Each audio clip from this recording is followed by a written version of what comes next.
What's up guys, it's Sorcerer here and welcome back to yet another amazing video on the channel. So for today I got a unique deck profile. It is a GOAT deck profile, if you guys haven't seen from the title. It's just something I've been having a little fun with. It's not by any means the most meta way of playing GOAT deck. I just think it's a very fun little deck to try out. If you've never tried out GOAT, and a lot of beginners, if you've never played GOAT, you should definitely try this and just get into it, and then you can of course be picking up the better cards. I don't have all the best cards to be playing in GOAT. I don't have Delinquent Duo, I don't have Graceful Charity. Those cards are absolutely insane, but I do have some very unique cards that I will be showing you in the deck profile. Cards that don't see a lot of play in GOAT, and I will tell you why you should indeed be playing them. So don't forget, if you like this kind of content, make sure you do leave a like and subscribe down below. I promise you it is free. And also leave a comment down below, what version of a GOAT deck do you do play? There is Monarchs, there's Chaos, there's I think there's even Panda Burn deck I think as well in GOAT format. So just let me know what kind of deck, or you can even let me know what deck you play in the current meta. Make sure, if you do like this type of video, make sure you subscribe. We are posting twice a week, and of course we have our shorts videos going up every single day. Make sure you do check them out if you do like watching shorts and pack openings. So without any further ado, let's get straight into this GOAT deck profile. Alright guys, so let's get straight into this GOAT deck profile. Starting off with the first three of here, we have triple of the Thunder Dragon. Now Thunder Dragon is a card that is played in the Chaos versions of GOAT decks, which I am indeed playing. It's also very good with cards like Phoenix Wing Wind Blast and things like that, because it gets you a free card to your hand, which you can later use to discard and then activate the trap and those sort of things. Most importantly, it's a light, and it gets you the ability to have 2 lights in your graveyard almost immediately. And I just think it's an incredible card, to be honest. Even though it doesn't really do much on the field, I just feel like its the versatility is very, very useful. Moving on to another 3 of here, we have triple Dekochi, the Battle Chanted Locomotive. Now this is a card that I've absolutely fallen in love with, to be honest with you. I feel like it's really, really good, even though its effect is so simple. When it's flipped, all you do is draw a card. If you have other Dekochis on the field, you draw an additional card. Now this is your main draw power, and also it is a dark monster, which is very important because it gets 2 darks in the grave. It has 1400 attack, so it's also searchable via the Sangan, and it's just very, very useful card in my opinion, and I can't rate this card highly enough. For 2 of here that we are playing, we have double of the Magician of Faith. Really, really nice card. The ability to give you back your spells to your hand is very, very nice. And it is actually summonable out of the deck with another card we are playing, so it has that use as well. And I think we all know that just Magician of Faith is a very, very good card when it comes to getting back your Pot of Greeds and your broken spell cards and things like that. So very nice. For the first Chaos monster, we have double of the Chaos Sorcerer. I'm not playing 3 as I don't really want to be clogging on it. I think 2 is perfect, to be honest with you. If you don't know what it does, you summon it by banishing 1 light and dark monster from your graveyard, and then during the main phase you can basically banish a monster face up from the field. It can't attack, but it's amazing removal, and it has 2300 attack, so it's not actually that small either. And it's one of the win cons in the deck. Just get him on the field, start banishing things, and basically control your opponent from there. Moving on to the one of monsters that we are playing, we have of course the 1 Blackluster Soldier. Now this card is insane. Again, you summon it by banishing a light and dark, and basically you can target 1 monster on the field, banish it, this can't attack, or when it destroys an opponent's monster by battle, it can make a 2nd attack in a row. That's very useful as well for clearing the board. And again, it's one of those cards that's absolutely insane. We have the 1 Breaker, I believe in the ban list right at the moment. It is at 1 in the GOAT format ban list, and there's a reason for that. You normal summon it and it can basically trade with a spell or trap card, which I feel is very nice. It also gains attack, so it's 1900 on a normal, which is absolutely insane. It's amazing value if you get to normal summon Breaker, destroy a monster on the field by battle, and then use its effect to destroy a spell or trap. That's an easy 2 for 1, and I feel like that is why this card is at 1. And also spell and trap removal. I wouldn't say it's that uncommon, but it's not as popular as it is in modern Yu-Gi-Oh! For another one-off, we have the 1 Sangan. This card's at 1, if not we'd play more. And basically when it goes to the graveyard, you just add a monster with 1500 or less from your deck to your hand, and it's a dark as well. I forgot to mention that with Breaker, very useful to get those darks in the grave, and it's at 1 for a reason. Basically gets you a lot of monsters to your hand. We're playing the 1 Mystic Tomato. I'm only playing 1 because I actually only own 1 copy, but this gets you the ability to either summon your Sangan when it gets destroyed, or you can even summon your Apprentice Magician, which is what I'm playing. Apprentice Magician will actually get its effect on summon through the Mystic Tomato, because it is special summoned. It will get a spell counter, and then when it is destroyed by battle, it can summon your Magician of Faith. So that is a nice combo I have to sort of supplement the fact that I don't only have one Mystic Tomato, but it's really good that it's 1400 attack. It can't be bottomless, which is very, very important, I think. I feel like bottomless is quite an underrated card in Go. A lot of people say it's not that good. I feel bottomless is actually an alright card, to be honest with you, and the fact that it's 1400 just makes you, it gives you the ability to not have to worry about it. So what, I'd play more Mystic Tomatoes if I had, only have the one, but I am supplementing it with the Apprentice Magician.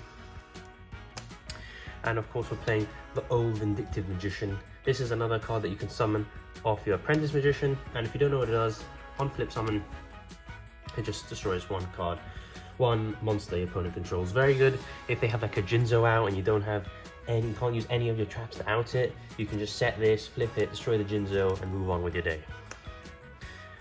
For the tribute summons here, we have the one Mobius and the one Zaborg. I feel like 2 tribute summons, in theory, it sounds like a little, but when you are playing the deck, you don't really want to be seeing too many tribute summons in your hand. You want to be seeing cards that help you progress your game state and gain advantage. So I feel like 1-on-1 is fine. It gives you options. You can destroy the back row or destroy a monster on the field. So I feel like that's very useful. You can also play the other ones like the rock and the fire. Apart from the fact I don't have those, I just feel like these are better. We'll be now moving on to the spells. Moving on to the spell cards, we have the Double Book of Moon. This is probably the best quick play spell card of the format, in my opinion. There's a reason it's at 2. And it's extremely versatile. The fact that you can dodge targeting effects, you can reset your flip monsters, you can flip down an opponent's attacking monster. It's insane versatility, and I'd play more, but it's at 2, so very, very useful. And you can obviously get them back off of the Magician of Faith. A card I haven't seen a lot of people playing, and I wonder why, is Double Enemy Controller. I don't know if you just saw the most recent European Nationals, but there was a player that was actually playing Enemy Controller in a going second deck. And in GOAT format, I still think it's very, very good. It's sort of like a Book of Moon in a way, in the sense of you can change the battle position of a face-up monster on your opponent's side of the field, so you can block an attack. Or the most useful effect is you can tribute one of your own monsters and then basically steal one of your opponent's monsters till the end of the turn.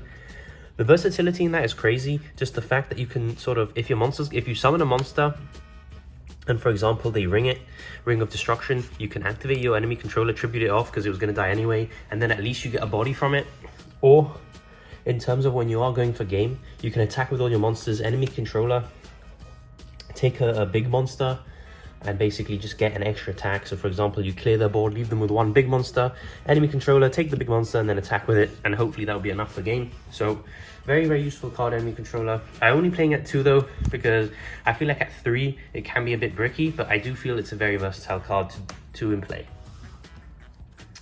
We have Double Nobleman of Crossout. In a format where there's a lot of flip monsters and a lot of setting, I feel like this card is really, really good. Don't know what it does is it destroys one face down monster and then banishes it, which is insane. And if it was a flip, it banishes all the other copies from everyone's deck. Now that is really, really nice. And you can switch off, you can basically skip your opponent's turn in a way. If they only like set a monster, for example, and you just Nobleman of Crossout, they're sort of back to square one because they didn't get that flip of monsters effect. It's banished, so if they are playing the Chaos version of the GOAT formats, they don't have a monster in the grave to use later.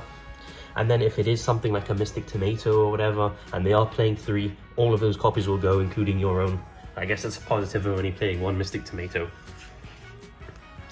For the one of spells, we're playing 1 Swords of Revealing Light. Now this card is amazing in terms of it just gives you 3 turns to sort of recover advantage, and if your opponent can't deal with it, it sort of just gives you 3 cards to your hand.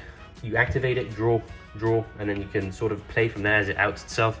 And also flips all your opponent's monsters face up and forces them to use their effects.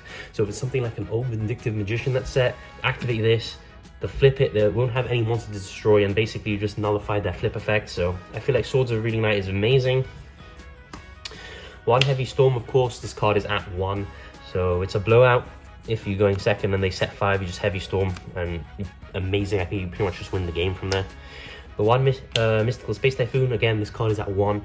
Crazy to think that this card is at 1 when now it's at 3 and we haven't played it for years in modern Yu-Gi-Oh! But Mystical Space Typhoon, very useful card again. Just usually use it during end phases of your opponent's turn. They set something, you MST it, and if it's a trap, basically they don't get to use it. So That's why it's at 1. And of course we have the 1 Pot of Greed. I don't actually know what this card does. I've just seen that a lot of decks play this card, so I added it in. I haven't drawn it yet in testing, so I'm hoping I don't, because I don't actually know what the card does. But apparently it's very good, and it's at 1. So we have, for the last spell, we have the 1 Smashing Ground. Now this is very useful again in terms of if they have a Jinzo, but also you can just sort of equalize the board state. If they're going first, they summon a monster, for example, you can just Smashing Grounds it, summon yours, and start getting some damage in. Very useful card. Now we're moving on to the traps. Moving on to the traps, we're going to start off with Jesus himself. We have triple of the Solemn Judgment. In a format where normal summoning is so important and special summoning isn't really that prominent, Solemn Judgment is absolutely insane. And the fact it can negate spells and traps like Heavy Storm and things that will absolutely destroy your back row, I feel like Solemn Judgment is a mandatory 3 of in a deck like this where there's quite a lot of back row. It does half your life points, and that's the only bad thing I'd say about this card. You have to be careful. If you do half your life points, you can sort of just die from that range if they have access to like a BLS or something like that. So you got to be careful, but it's absolutely insane card, guys, and I wouldn't recommend that you play anything less than 3 because it just basically says no to whatever your opponent does. So for the 2 ofs now, we have double Dust Tornado. This is just more removal of spells and traps your opponent controls. Usually what I do is if I have 2 traps in my hand, I'll just set Dust Tornado. Then during my opponent's turn, I'll use it, and then I can set mine, and that sort of gives it a bit more protection, I'd say. Especially if you do it during the end phase, you can just sort of Dust Tornado something, get your own trap set, goes to your turn, and then your trap can be activated. So I feel like Dust Tornado is very versatile. And again, it's just more spell and trap removal, which is very important. For the 1 of traps, we have the 1 Torrential Tribute. This card is at 1, and I understand why it's at 1. This card's absolutely insane. It just destroys all monsters on the field when a monster is summoned, and you can basically just go 5 for like 1. If they have 5 monsters, just flip the Torrential and your opponent loses. It's really, really nice. Same said for the Mirror Force. Your opponent attacks you and they have a full board of all attack position monsters. They are paying with the game basically, because Mirror Force just doesn't care, doesn't target, doesn't do anything. It just destroys all monsters your opponent controls that are in attack when they declare an attack. Very, very nice card. We're playing the 1 Bottomless.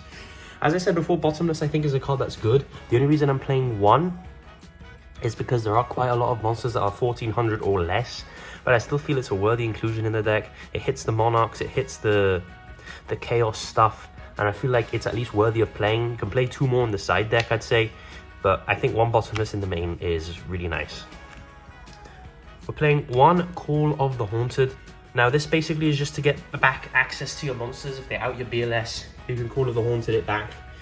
Things like that. You can get fodder for your Monarchs that way. You don't have to wait a turn. If you draw a Monarch, Call of the Haunted something, then tribute it off for your Monarch, which is very nice. Not playing it at more than 1 though. I feel like this card it's a bit 50-50, but I like it in the deck. We're playing the 1 Reckless Greed. Now this card is at 1. I feel like this card, you have to use it wisely. You can't just sort of shotgun it. I feel like it's a card that you use when you are sort of in like a winning position, or you want to get in a winning position. You sort of activate the Reckless Greed and draw 2 cards. It's especially good if you draw and then use Reckless Greed. So that's like 3 cards that you just got for the cost of 1. And I feel like if you're really skilled and you know how to use Reckless Greed, I feel like this card is absolutely insane. It's just like another pot of greed in a way. And for the last card, we have the 1 Ring of Destruction. Again, it's at 1. This isn't the pre-errata version. The pre-errata version is a lot better than the errata version. It just destroys opponent's monster and then deals damage to them, and it's a cheeky way of going for game and just getting rid of monsters and stuff like that. As I said, we don't have some cards. We're not playing Graceful Charity. We're not playing cards like that. I just simply don't have access to them. And I felt like just having a beginner deck. So you can, of course, improve it. Graceful Charity, Delinquent Duo, things like that. Of course, you can play Phoenix Wing, Wing Blast. That gets more advantage of Thunder Dragons. As I said, I don't have access to them, but you can 100% add them into this deck. So that is the end of the video, guys. I hope you guys do enjoy my take on the GOAT version. As I said, I don't have all the cards required build a meta version of a GOAT deck, but it is a lot of fun and I suggest you guys try it. I also forgot to tell you in the beginning, if you don't know what GOAT is, it stands for Greatest of All Time format, and it is cards before the release of Cybernetic Revolution, the set which introduced Cyber Dragon and things like that. So make sure if you do enjoy this type of content, leave a like, subscribe down below. I promise you it is free, and I'll catch you all in the next. It's time! Let's go!